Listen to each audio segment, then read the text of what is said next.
Oh, it's you. You know her? It's been a long time. How have you been? GLaDOS is mean. GLaDOS is powerful. GLaDOS is the sole AI in charge of running an underground testing facility, miles deep and wide. GLaDOS is the ruler of her domain, a cluttered maze of robotic arms and sanitized panels and magic paint and dangerous but potentially profitable quantum physics experiments. And GLaDOS can do anything she wants down here. But even ancient AI overlords have their bad days. I'm James Davenport with PC Gamer, and this is one of the best moments in PC gaming, when GLaDOS becomes a potato. After the events of the first Portal, she has plenty of reason to be mad. I killed her, and being killed probably sucks, and living through a death? Probably not a great time. Imagine that hangover, huh? So when Wheatley, a dopey personality core, wakes me up from hundreds of years or more of cryosleep in a miraculously functioning aperture science, the dread hits immediately. Is GLaDOS still out there? Yes, she is. Still down for the count, but, well... Okay, no, don't worry, I've got it. This should slow it. It doesn't take long for Wheatley, the buffoon, the total lovable dolt, to wake my old nemesis up, and purely by accident. Now I'm mad, and GLaDOS, her chassis shuddering to life, is mad. Everybody's mad, but only one of us mads is capable of systematically torturing the other.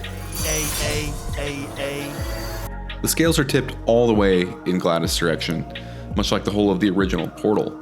The first few hours of Portal 2 are a nostalgic reunion between GLaDOS and me, cat and mouse, in a gauntlet of death chambers, accompanied by a running commentary of teasing and taunts to really drive home the idea that I'm not a good person. Not a good person at all, and nobody likes me. Congratulations. Not on the test.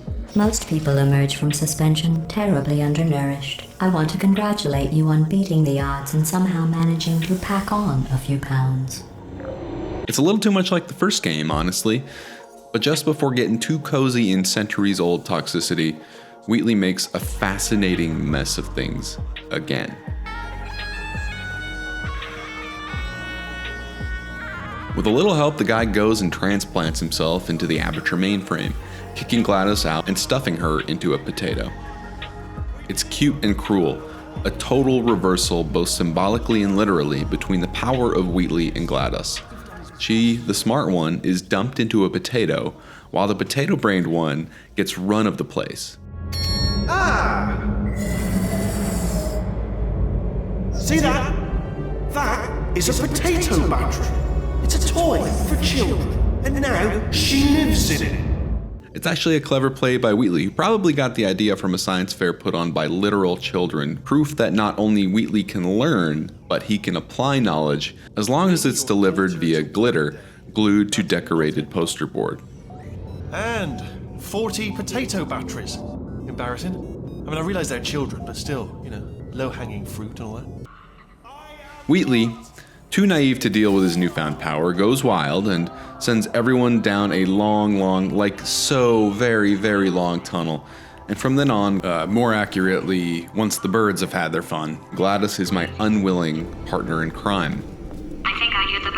Wow, you stabbed me. What is wrong with you? It's a whole new context for our relationship, and forced cooperation doesn't make GLaDOS any less chatty. Okay, I guess emotional outbursts require more than 1.6 volts. Now we know that. We just need to relax. While digging through the underbelly of old Aperture, we get her whole backstory and find out she's not only capable of love, but once was a human and did love one Cave Johnson. Those people in the portrait, they look so familiar. And when we finally get back to the modern Aperture facility, GLaDOS' critique of Wheatley's shit tests and her own much more immaculate archive tests feels like a peek behind the curtain. Alright, he's not even trying to be subtle anymore. Or maybe he still is, in which case, wow, that's kind of sad. She's basically forced into small talk by the passive nature of her new potato form, and honestly, she's a lovely robot. It's a crash course in test design, showcasing an affable kind of pride and intellect in Portal's former supervillain that humanizes the otherwise cruel and dispassionate AI. It's alright, everything's good, I just invented some more tests. This is one of my tests. Not entirely. Look at the word test there on the wall, that's brand new. A new Starchy perspective was all I needed, and GLaDOS needed, to realize that maybe dedicating a life to revenge ain't really living, robot or not.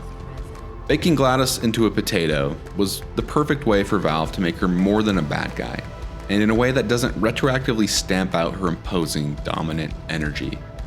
GLaDOS is still scary as hell, but Portal 2's potato pivot proves that sometimes talking to the monsters actually works out. So you know what? You win. Just go. It's been fun. Don't come back.